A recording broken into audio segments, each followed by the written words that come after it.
Okay, so in this video, we're going to be talking about uninformed search mainly. So before getting to uninformed search, पहले हम ये discuss करते हैं कि uninformed search और informed search में फ़र्क क्या होता है। तो जैसे आप मेरी बहुत पुअर एग्जांपल में देख सकते हैं, पुअरली ड्रॉन एग्जांपल में, कि मैंने एक पैकमैन बनाया हुआ है और पैकमैन के पास दो से डिसीजंस हैं, या तो वो ऊपर जा सकता है या वो स्ट्रेट जा सकता है। ठीक है। तो अनइन्फॉर्म सर्च के अंदर आपका एजेंट के पास पता नहीं होता है कि उसको जाना कहाँ पर है। तो यहाँ पर आपके पास वो गेस्ट लेगा और वो या तो एक डेड एंड पे जाएगा फिर वापसी आएगा गोल पे, या डायरेक्ट गोल पे जा सकता है। तो लेकिन कोई गारंटी नहीं है कि एजेंट हमेशा राइट पाथ लेगा। ठीक है, कुछ उसको पता नहीं है कि गोल है कहाँ पे। और इनफॉर्म सर्च होता है कि उसको थोड़ी सी हिंट्स मिल जाती हैं कि गोल कहाँ पर। जैसे मैंने यहाँ पे ड्रॉ किया हुआ एक थोड़ा सा गोस्ट है और वो हिंट दे रहा है इसको कि हाँ तुम्हें स्ट्रेट जाना चाहिए, यहाँ पे तुम गोल पे पहुँच जाओगे। तो that's the difference between uninformed search and inform search. बाद में भी हम इसके और डिफरेंसेस देखेंगे, बट एक रफ जनरल आइडिया देने के लिए ये काफ़ी है। अब हम अनइनफॉर्म सर्च देख लेते हैं। इस वीडियो के अंदर मैं सिर्फ ट्रेवर्सल्स दिखाऊंगा कि ट्रेवर्सल्स होते कैसे हैं। May be in the future videos I might explain in a deeper dive के आपके पास बीएफएस कैसे काम करता है और फिर आप उसका कोड कैसे लिखोगे। तो let's without further do let's start with the first traversal. BFS जो होता है, ब्रेथ फर्स्ट सर्च होता है, वो लेवल वाइज ट्रेवर्सल होता है और ये शैलो गोल्स के लिए होता है। शैलो गोल का मतलब ये है कि अगर आपके पास कोई एक गोल है जो बहुत ऊपर के लेवल्स पे है। ठीक है, मैं लेवल डिफाइन कर देता हूँ कि लेवल होता क्या है।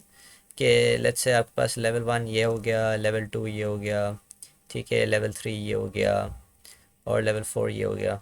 मतलब ऐसा ऐसा पॉइंट जहाँ पर आपके पास अ, एक पेरेंट का दो चिल्ड्रन जिस लेयर पे आ रहे हो ना, उसको हम लेवल कहते हैं। ठीक है, अगर एक चिल्ड्रन का भी चिल्ड्रन हुआ तो वो ऑटोमेटिकली नेक्स्ट लेयर पे शिफ्ट हो जाता है। तो अगर आपका बहुत ऊपर के लेवल्स में है तो उसके लिए आपका बीएफएस ज़्यादा अच्छा काम करता है। अब इसको देखते हैं कि ये काम होता है कैसे। ब्रेथ फर्स्ट सर्च जो होता है वो एक लेवल वर्स ट्रेवर्सल होता है। तो सबसे पहले अगर हम इसका ट्रेवर्सल करें तो सबसे पहले ए होगा, फिर बी होगा, फिर सी होगा, फिर डी होगा, फिर ई होगा, एफ होगा, जी होगा और फिर एच होगा। तो जैसे आप देखते हैं ये एक लेवल वाइज ट्रेवर्सल था। ठीक है, पहले ये लेवल हुआ, फिर ये लेवल हुआ, फिर ये लेवल हुआ, फिर ये लेवल हुआ। और इसका पाथ अगर लिखें तो उसका पाथ क्या होगा, A B C D E F G और फिर एच। अब हम देखते हैं डेप्थ फर्स्ट सर्च क्या होता है। डेप्थ फर्स्ट सर्च का क्या मतलब, डेप्थ में जा रहा है। ठीक है, तो हम इसकी डेप्थ के लिए हम ट्रेवर्स करते हैं। सबसे पहले ए होगा, फिर बी होगा, फिर ई होगा। ठीक है, अब यहाँ पे गोल नहीं मिल रहा तो ये वापसी ऊपर आएगा। बी देखेगा, बी का कोई और चाइल्ड है नहीं है, वापसी ऊपर आएगा। अब देखेगा क्या ए का कोई और चाइल्ड है, हाँ, अब उसके तुम रैबिट होल में चले जाओ या तुम उसकी डेप्थ में चले जाओ। तो सी पे गए, फिर एफ पे गए। अब देखो एफ गोल है नहीं है, ऊपर आओ, फिर वापसी ऊपर आओ, फिर आप जाओ डी पे, डी पे भी नहीं है, फिर जी पे जाओ, जी पे भी नहीं है, फिर एच पे आपको गोल मिल गया और आपने यहाँ पे ख़त्म कर दिया। तो आपका पाथ क्या होगा, ए बी ई, फिर आप वापसी आए तो C F D G H. फिर हम आ जाते हैं आइटरेटिव डीपनिंग पे। आइटरेटिव डीपनिंग से पहले मैं थोड़ा सा एक दो चीज़ें बता देता हूँ। BFS is a complete algorithm. ठीक है, कंप्लीट का मतलब क्या होता है, कंप्लीट का मतलब ये होता है कि वो कुछ भी हो जाए आपको हमेशा हमेशा गोल स्टेट पर पहुंचा देगा। ठीक है, और DFS जो होता है वो इनकम्प्लीट होता है। ठीक है, इनकम्प्लीट का मतलब ये है कि एक ऐसा केस आता है जिसके अंदर वो ज़रूरी नहीं कि वो क्या कहते हैं वो गोल स्टिक तक पहुंचे। फॉर एग्जांपल मैं एक एग्जांपल बताता हूँ। लेट्स से कि आपके पास एक ग्राफ ये ए है, बी है, बी से आप वापसी जा रहे हो, फिर आप सी की तरफ जा रहे हो और आपका गोल स्टेट लेट्स से ये है। ठीक है, अब अगर आप इसका ये ग्राफ है, अब इसका अगर हम ट्री वाइज स्ट्रक्चर बनाए सर्च ट्री, तो ए आएगा, फिर बी आएगा, फिर ए आ सकता है और फिर यहाँ पे सी आ सकता है, फिर वापसी बी आ सकता है, फिर आपके पास ए आ सकता है। अगर आप इसी डेप्थ में जाते रहे तो एक टेक्निकली एक इनफाइनाइट लूप बन गया। इस इन्फिनाइट लूप से आप निकल नहीं सकते। तो ऐसा होगा कि आप कभी सी को विज़िट नहीं करोगे, और अगर सी को विज़िट नहीं किया तो आप एच को भी विज़िट नहीं कर पाओगे। तो इसलिए इट्स वेरी इंपॉर्टेंट कि आप जो भी करो, डेप्थ फर्स्ट सर्च के अंदर ये गारंटी नहीं है कि वो आपको एक कंप्लीट एल्गोरिदम देगा, यानी कि आप ज़रूरी नहीं है कि आप हमेशा गोल स्टेट पे पहुंचेंगे, लेकिन बीएफएस पहुंचता है। एक और चीज़ ये है कि डीएफएस जो होता है वो होता है good on, it's good on memory, ठीक है। और BFS it's not good on memory, तो नॉट गुड ऑन मेमोरी। अभी मैंने वैसे इसको टेबल फॉर्मेट में नीचे लिखा हुआ है कि P F S complete optimal time complexity space complexity, मतलब गुड मेमोरी का मतलब यही हुआ कि डी एफ एस की स्पेस कॉम्प्लेक्सिटी ज़्यादा अच्छी होती है as compare to B F S, ठीक है। वो मैंने नीचे टेबल पे लिखा हुआ है, तो हम जब टेबल देखेंगे तो वहाँ पे आपको ज़्यादा क्लियर हो जाएगा। बट कहने का मकसद ये था कि आपका जो आइटरेटिव डीपनिंग होती है, आइटरेटिव निकला है लूप से, ठीक है, मतलब आइटरेशन, हर एक आइटरेशन करना, तो वो आइटरेटिव वहाँ से निकला है। और डीपनिंग निकला है डेप्थ फर्स्ट सर्च से। तो मेरा मकसद ये था आपको ये बताने का, एडवांटेजेस थोड़े से जो डिसएडवांटेजेस डेप्थ फर्स्ट और बीएफएस के, कि आइटरेटिव डीपनिंग टेक्निकली बीएफएस और डीएफएस का एक कॉम्बिनेशन है, ठीक है। और वो जो कॉम्बिनेशन है उसके अंदर वो best of both the worlds लेकर आता है कि बीएफएस के भी सबसे अच्छे फीचर्स और डेप्थ फर्स्ट सर्च के भी अच्छे फीचर्स। तो आप इसमें से सबसे अच्छा फीचर क्या उठाओगे, डीएफएस का गुड मेमोरी, और बीएफएस में से क्या उठाओगे, कंप्लीट। तो ये दोनों क्वालिटीज़ आइटरेटिव डीपनिंग में होंगी, ठीक है। अगेन नीचे टेबल पूरा बना हुआ है, तो जब हम टेबल देखेंगे तो वहाँ पे भी आपको ज़्यादा अच्छी तरीके से क्लियरली नज़र आ जाएगा। आप देखते हैं कि इसकी ट्रावर्सल्स होती कैसे आइटरेटिव डीपनिंग की। अब आइटरेटिव का मतलब है कि स्टेप बाय स्टेप, मतलब आइटरेशन में होगा तो आप सबसे पहले करोगे ए को ट्रावर्स, फिर आप करोगे वापसी, वापसी ट्रावर्स करोगे विद एन इंक्रीजिंग लेवल। तो इनिशियली आपके पास पहला लेवल था, लेवल 1, अब आप करोगे 2 लेवल्स, फिर करोगे आप 3 लेवल्स, फिर आप करोगे 4 लेवल्स, ठीक है। तो आपने ए को ट्रेवर्स किया, अब आप वापसी ए को ट्रेवर्स करोगे, फिर बी पे जाओगे, फिर वापसी ऊपर आओगे, फिर सी पे जाओगे, फिर वापसी ऊपर आओगे, फिर डी पे जाओगे। अच्छा, एक और चीज़ नोट करेंगे, जिस तरीके से मैं हाईलाइट कर रहा हूँ उसी तरीके से आपको थोड़ा सा पता भी चल रहा होगा कि जैसे मैं यहाँ पे हाईलाइट कर रहा हूँ लाइक लेवल वाइज, इसमें मैं कर रहा हूँ यू, यूँ मैं हाईलाइट कर रहा हूँ, तो ट्रावर्सल्स को भी मैं वैसे ही दिखा भी रहा हूँ। इसमें भी ये है कि ए होगा, फिर बी होगा, फिर ई होगा, फिर वापसी ऊपर जाएगा, फिर सी होगा, फिर एफ होगा, फिर वापसी ऊपर जाएगा, फिर डी होगा, फिर जी होगा, राइट। अब यहाँ पे आप देख सकते हैं कि यहाँ पे ए तो हो गया था, फिर वापसी ए हुआ, यानी ए हुआ, फिर ए बी सी डी हुआ, फिर A B E C F D G हुआ। अब ए तो पहले से यहाँ पे ट्रेवर्स कर चुके हैं, तो वापसी ए को क्यों ट्रेवर्स कर रहे हैं?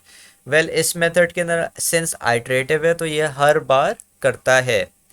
तो एक बंदा ये आर्ग्यू करता है कि ये तो ज़्यादा कॉस्ट नहीं ले रहा है, ज़्यादा एक्सपेंसिव नहीं है, comparatively this is better than B F S and D F S का standard version. But yes it does waste sources, क्योंकि आप बार बार एक ही चीज़ कर रहे हो। But in the long run जब आपके पास बहुत बड़ा ग्राफ होता है तो iterative deepening performs better than the standalone B F S and D F S. अब इसको आखिरी में कंप्लीट कर लेते हैं इस एल्गोरिथम को। यहाँ पे ए से स्टार्ट होगा, बी पे जाएगा, ई पे जाएगा, फिर वापसी ऊपर आएगा, फिर सी पे जाएगा, एफ पे जाएगा, फिर वापसी ऊपर जाएगा, फिर डी पे जाएगा, जी पे जाएगा, और फिर एच पे जाएगा। तो एज यू कैन सी कि इसका जो पैटर्न था it was very similar to depth first search जो हम अभी थोड़ी देर पहले देख रहे थे, ठीक है। अच्छा, अब हम आ जाते हैं नेक्स्ट वाले पे, बाई डायरेक्शनल। बाई डायरेक्शन क्या, बाई का मतलब टू, डायरेक्शंस का मतलब डायरेक्शंस। तो इसके अंदर क्या होता है कि आपके पास एक स्टार्ट नोड होती है, उसको ए ले लेते हैं, और एक एंड नोड होती है जो हमारा गोल होता है, और हम दोनों डायरेक्शन से सर्चिंग अप्लाई करते हैं। तो आपकी मर्ज़ी है कि आप, अच्छा अब होता ही है कि आप पेयर वाइज आप करते हो, सर्चिंग अप्लाई करते हो कि फॉर एग्जांपल अगर आप पी एफ एस लगा रहे हो तो यहाँ से भी पी एफ एस लगेगा, यहाँ से भी पी एफ एस लगेगा। अगर आप डेप्थ फर्स्ट लगा रहे हो तो डेप्थ फर्स्ट भी यहाँ से लगेगा और डेप्थ फर्स्ट भी यहाँ से लगेगा। तो इस एग्जांपल में मैं डेप्थ फर्स्ट लगा रहा हूँ क्योंकि वो थोड़ा सा टाइम बचाएगा हमारा। तो सबसे पहले हमने स्टार्ट किया ए से, मतलब ए को हमने विज़िट किया, फिर हमने क्या किया, एच को विज़िट किया, एंड नोट, मतलब बारी ऐसी चलती है, ये पहले स्टार्ट नोट करता है फिर एंड नोट करता है। फिर स्टार्ट नोट के पास गया, स्टार्ट नोट ने किया डी को, फिर बारी आई गोल स्टेट ने, गोल स्टेट ऊपर गया, फिर स्टार्ट नोड आया नीचे की तरफ और उसको जी मिल गया। और ये टर्मिनेट कब होता है, जब आपको एक मीटिंग में पॉइंट मिल जाता है, कॉमन मीटिंग पॉइंट पर आप इसको टर्मिनेट कर देते हो। तो इसका पाथ क्या होगा, ए एच टी और फिर वो आ गया जी पे, ए आया फिर एच आया फिर डी चला था फिर वो एच जी चला वहाँ। तो इस तरीके से आपकी सर्चिंग रिड्यूस हो जाती है, क्योंकि आप दोनों डायरेक्शन से कर रहे होते हो साथ साथ सर्चिंग। फिर आ जाता है यूनिफॉर्म कॉस्ट। यूनिफॉर्म कॉस्ट आपका चलता है मिनिमम पाथ पे, मिनिमम कॉस्ट पे, ठीक है। पाथ कॉस्ट जब भी कम होती है, मिनिमम चाहिए होती है या शॉर्टेस्ट डिस्टेंस चाहिए होता है, जब हम यूज़ करते हैं यूनिफॉर्म कॉस्ट सर्च जो होती है, वो एक डाइस्ट्रस एल्गोरिथम का एक वेरिएंट है, ठीक है। जिसको डाइस्ट्रस एल्गोरिथम नहीं पता, वो एक शॉर्टेस्ट पाथ निकालता है किसी स्टार्टिंग नोड से बाकी सब सारे नोड से, ठीक है।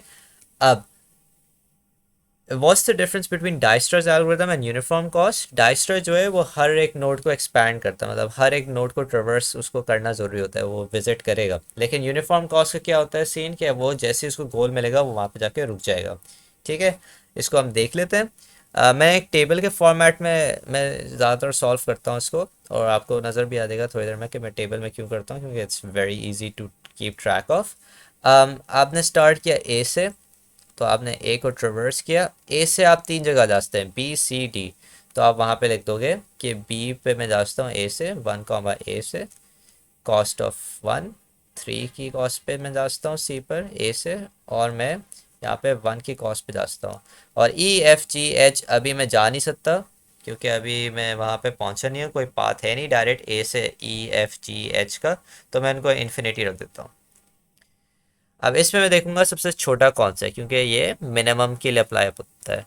तो मिनिमम कौन सा है, अगर अल्फ़ाबेटिकली देखें, लेट्स से कि ये वाला मिनिमम है, ठीक है। इवन दो डी बी है, डी बी चूज़ करते हैं, लेकिन मैं अभी अल्फ़ाबेटिकली चूज़ कर रहा हूँ, तो मैंने बी को चूज़ किया। तो हम क्या होंगे, ए से बी चले गए। फिर हमारे पास कौन सा है, थ्री, अच्छा ऑप्शंस क्या है हमारे पास। एक हमारे पास ऑप्शन खोला 3, एक हमारे पास 1, और हमारे पास ई का ऑप्शन आ गया 1 + 10, 11, 11, बी का। और याद देख रखना कि हमेशा आपके पास ये जो कॉस्ट होता है ये अक्यूमुलेट हो रहा होता है, तो मैंने जानबूझ के यहाँ पे 10 नहीं लिखा, मैंने 11 लिखा है। So now I have 3 options, और जो आपने विजिट कर लिए नोट, अब आप उसको वापस विजिट नहीं करते, तो मैंने इसलिए यहाँ पे 1, नहीं लिखा। अब आपके पास 3 ऑप्शंस हैं, 3, 1 और 11। तो इसमें से आप सबसे लीस्ट वाला उठाएंगे, तो यहाँ पर आपके पास डी जो है वो लीस्ट है, तो हमने डी उठा लिया और हम वहाँ पे विजिट कर गए। हमारे पास टी आ गया, तो हमारे पास पाथ बना ए बी डी। अब हम क्या करेंगे, हमने ये चूज़ कर लिया, हमारे पास 3, ए है, हमारे पास 11, बी है, डी तो जा नहीं रहे, ई तो जा नहीं रहे, और आपके पास डी से जी खुल गया। जी कितने पे खुला, 1 + 4, 5। सो 5, डी पे, 5, डी पे, वो सॉरी मैंने एफ में गलती से लिख दिया, जी खुला ना, 5, डी पे, ठीक है। अब आपके पास 3 चॉइसेस हैं, 3, 11, बी और 5, डी। तो अब आप कौन सा चूज़ करोगे, इसमें भी आप इसमें चूज़ करोगे सबसे लीस्ट जो आपका सी है, तो आपने सी चूज़ कर लिया, ठीक है। आपने सी चूज़ कर लिया, ये भी हो गया, आपके पास सी आ गया। अब आपके पास सी से क्या खुला, एफ़ खुला। एफ़ कितने पे खुला था, 3 + 8, 11 पे। तो आपके पास अब भी 3 ऑप्शन हैं, 11, बी, 11, सी और 5, डी। तो अब आप कौन सा चूज़ करेंगे, 5, डी चूज़ करेंगे, क्योंकि वो सबसे कम है। तो आप यहाँ पर आ गए।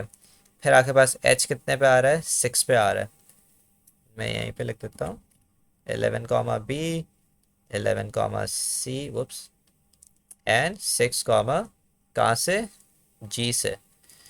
तो आपने ये चूज़ कर लिया, and now you have completed it, और यहाँ पे आपने स्टॉप कर दिया। अगर डाइस्ट्रा होता तो फिर आप एफ और ई को भी ट्रेवर्स करते हैं। तो ये आपका पाथ आ गया, ठीक है, ए बी डी सी। सी के बाद हम किस पे कहते हैं, जी पे कहते हैं हम, और फिर जी से हम एच पे चले गए। तो ये आपका पाथ आ गया।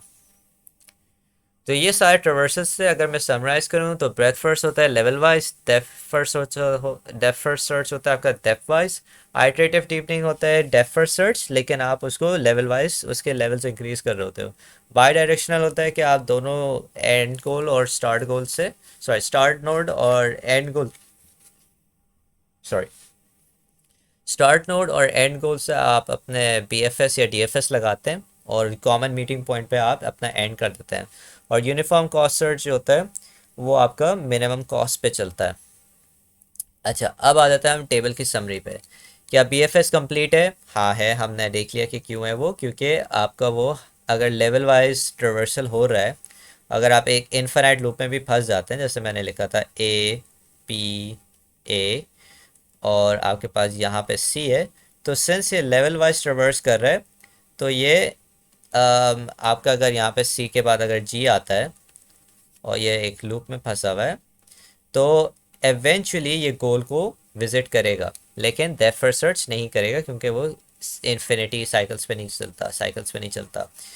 तो BFS चलेगा, DFS नहीं चलेगा। ID आइटरेटिव डीपनिंग क्या है? Best of both the worlds. अभी मैं फ़िलहाल इन तीन को कंपेयर कर रहा हूँ, BFS DFS और ID को। तो सिंस अगर येस है कंप्लीट तो ये भी येस होगा। ऑप्टिमल है BFS, येस अगर कॉस्ट 1 है, क्योंकि हम यहाँ पे अज्यूम कर रहे हैं कि इसकी हर एक पाथ की कॉस्ट 1 है, तो हमने इसको 1 कंसिडर कर लिया। DFS क्या होगा? DFS जब अच्छा होगा जब आपके पास लेट्स से बहुत एक डीप में जाकर एक आपके पास गोल आ गया। अगर बहुत डीप में एक गोल आ गया लेफ्ट मोस्ट या बिल्कुल राइट मोस्ट ट्री पे, जब जाके आपके पास अच्छा होता है, ऑप्टिमल होता है, वरना ऑप्टिमल नहीं होता ये। अगेन आइटरेटिव डीपनिंग क्या करेगा? Best of both the worlds, तो आपने इसका यहाँ पे यस ले लिया। Time complexity O of BD होती है। P का मतलब यहाँ पे नंबर ऑफ नोड्स हैं, तो आपके पास यहाँ पे 1 नोड है, यहाँ पे 3 नोड्स हैं, यहाँ पे भी 3 नोड्स हैं, यहाँ पे 1 नोड है। अगर हम देखें पैटर्न देखें तो हर एक के पास हर एक लेयर में 3 नोड्स हैं, तो लेट्स से कि यहाँ पे भी हम 3 ले लेते हैं, द वर्स्ट केस। तो 3 टू द पावर जितनी आपकी वो इंक्रीज हो रही है, डेप्थ इंक्रीज हो रही है या नंबर ऑफ लेवल्स इंक्रीज हो रहे हैं, सो आपके पास ये लेवल 1 है, ये लेवल 2 है, ये लेवल 3 है, ये लेवल 4 है, तो ये 3 टू द पावर 4 हो जाएगा। तो B number of nodes and D कितनी डेप्थ है, ठीक है। सिमिलरली आपके पास इसमें भी DFS में भी O to the time complexity B to the power D है। इसमें कुछ आप कॉम्प्रोमाइज़ कर नहीं सकते, तो आइटरेटिव डीपनिंग भी टाइम कॉम्प्लेक्सिटी सेम लेता है। स्पेस कॉम्प्लेक्सिटी क्या होगी? Now remember, this is like the worst of the worst case. BFS के अंदर like I said शैलो होता है, तो ज़रूरी कहीं कहीं पे आपको नज़र आएगा O to the power B S भी नज़र आएगा, और S का सीन ये होता है कि अगर वो बहुत जल्दी आपको मिल रहा है ऊपर की तरफ, तो आप वो जल्दी से वहीं पे एंड कर दो अपनी सर्च। फिर आपके पास स्पेस कॉम्प्लेक्सिटी आ जाती है। स्पेस कॉम्प्लेक्सिटी क्या होगी? O ऑफ BD, ठीक है, BFS की, और DFS की होती है O of B times D। ये पावर में है, ये उसमें, this is comparatively very very smaller than this, तभी आप बोलते हो कि DFS is better in memory, तभी हमने आइटरेटिव डीपनिंग की भी वही मेमोरी रखी हुई है। मैं बाद में एक्सप्लेन करूँगा कोडिंग के थ्रू कि ये BD क्यों होती है, बट फिलहाल this is more than enough. Data structures देख लेते हैं। क्यू होगा BFS में, DFS में होगा स्टैक, और आइटरेटिव डीपनिंग है भी मतलब एक डेप्थ फर्स्ट सर्च ही है, तो हम उसमें भी स्टैक यूज़ करेंगे। अब हम बात करेंगे किस पे? हम बात करेंगे अब बाई डायरेक्शनल पे। बाई डायरेक्शनल के अंदर होता क्या है, सबसे पहले इसका हाईलाइट हटा दूँ। बाई डायरेक्शनल क्या होगा आपके पास? अगेन आप डिपेंड करता है BFS का यूज़ कर रहे हो या DFS यूज़ कर रहे हो। अगर आप BFS यूज़ कर रहे हो तो कंप्लीट होगा, अगर DFS यूज़ कर रहे हो तो कंप्लीट नहीं होगा, जैसे हमने पहले डिस्कस किया है। ऑप्टिमल है, हाँ है, अगर आप एक BFS यूज़ करेंगे। टाइम कॉम्प्लेक्सिटी ऑफ BD है, हमेशा नहीं होती, ये जब होगी जब आपके पास एक ग्राफ जो है वो इक्वली डिवाइडेड है। जैसे फॉरवर्ड सर्च जो हो रही थी स्टार्ट नोड से, उसको तकरीबन 3 आइट्रेशंस लगी, ए से डी, डी से जी। और जो बैकवर्ड सर्च हो रही थी उसको लग रही थी 2 आइट्रेशंस, मतलब एच से जी लगा, मतलब तकरीबन दो दो आइट्रेशंस लगी। तो यू कैन से कि आपकी सर्च जो थी वो आधे में डिवाइड हो गई।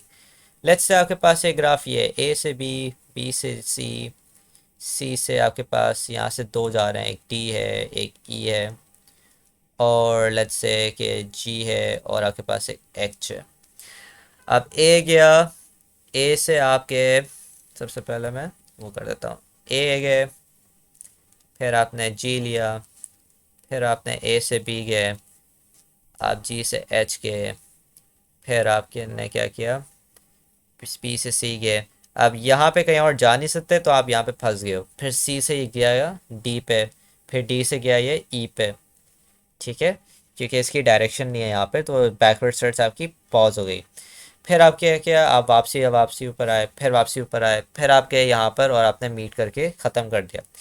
तो कहने का मकसद ये था कि मतलब इसके अंदर तकरीबन पूरी ही आपकी डेप्थ फर्स्ट सर्च लग गई तकरीबन। तो इसके अंदर आपका टाइम डिवाइड नहीं हुआ सर्चिंग में। तो इन केसेस के अंदर जब आपका टाइम डिवाइड नहीं होता तो उसके अंदर टाइम कॉम्प्लेक्सिटी आपकी ओ ऑफ पी टी ही हो जाएगी। फिर हम बात करते हैं कि इसका डेटा स्ट्रक्चर क्या होगा। डेटा स्ट्रक्चर होगा आपके पास क्यू या स्टैक। क्यू होगा अगर बी एफ एस है, स्टैक होगा अगर डी एफ एस लगा रहे हैं आप।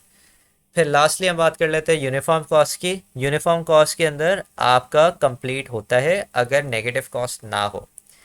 ऑप्टिमल होगा, ऑप्टिमल नहीं होता, यानी कि वो हमेशा आपको बेस्ट सोल्यूशन नहीं देगा, और उसका वेरिएंट जो है ए स्टार देता है, जो हम नेक्स्ट वीडियो में देखेंगे। अब ये हमेशा लग तो रहा होगा कि यार इस एग्जांपल में तो हमें दे रहा था वो सोल्यूशन, लेकिन हमेशा सोल्यूशन नहीं देता। फॉर एग्जांपल अगर मैं काउंटर एग्जांपल ये दूं कि आपके पास एक ग्राफ ये है, ए से बी, बी से सी से डी, डी से ई कर लेते हैं, और यहाँ से हम ई से एफ और एफ से जी कर लेते हैं, और इसका हम रख देते हैं 1 1 1 1, इसको 2 कर देते हैं 5, और इसको हम कर लेते हैं लेट्स से 2, लेट्स से इसको 4 कर देते हैं। तो आपने स्टार्ट किया ए से, आपने देखा सबसे छोटा कौन सा है, आप यहाँ चले गए, ठीक है, कॉस 1 पर। फिर आप यहाँ चले गए कॉस 2 पर, फिर आप यहाँ नहीं जाओगे, आप यहाँ चले गए कॉस 2 पर। फिर आप क्या किया, आपने देखा फिर कॉस किसकी कम है, इसकी कॉस कम है, फिर किसकी कॉस कम है, इसकी कॉस कम है।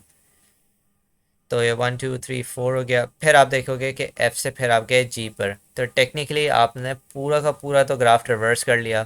फिर आपने चेक किया कि एफ पे जाना था, फिर जी पे जाना था, ठीक है, और हम अज्यूम ये करें कि गोल हमारा जी था।